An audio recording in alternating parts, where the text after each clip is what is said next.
Let's see how this property in Ohio would perform as a rental in under 60 seconds. I'm going to analyze this property on rentalpeak.com, and if you guys want to do the same, it's completely free to sign up and make an account, and you would just go over here and click Analyze New Property and hit Rental. These are the key metrics for year one, so you can see the total purchase cost for everything we put in to get into this property, and all the other key metrics you want to look for when buying a rental. Year one, our cash flow is pretty solid, but if you want to see how this changes over the course of 30 years of owning this property, you can go down here into this cash flow table, and you can see how all the key metrics and also the cash flow changes the longer you own this property. And we're assuming a 3% rent increase rate per year on par with inflation. I opened up this ROI table here to the right, and this shows you your total ROI outside of just cash flow. And a lot of people get hung up on this number, and you can see that's not your highest form of return. You can see tax savings and appreciation do a lot of the heavy lifting.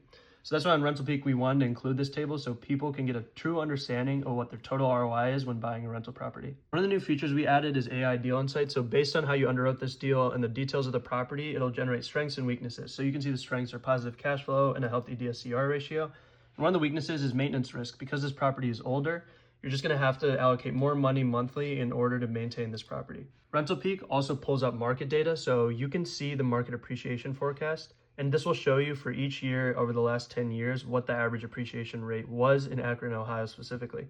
You can see here for 2023, 2024, and 2025 what the last 3 years of appreciation look like and kind of get a better idea of what you should average out and expect for the next few years. So I ran this analysis assuming an average rate of 3%, but if you want to adjust that higher or lower based on whatever you see on this for your property, you can do the same. For setting the rent, I use this comparable rental properties feature in RentalPeak to make my decision on what I was going to put for rent. And you can see the top 5 closest properties to the subject property, which is this. You can see it on a map here as well. And you can see what they were listed for rent and when they were last seen. So how long ago they were rented. You can see there's 700, 1,000, 1,150. And you can look at the condition of the property. So this property, obviously you can tell, is on the higher end side. So you know you're going to be on the higher end of this range right here. Finally, here I'll show you all the inputs I used to run this analysis on RentalPeak for this property.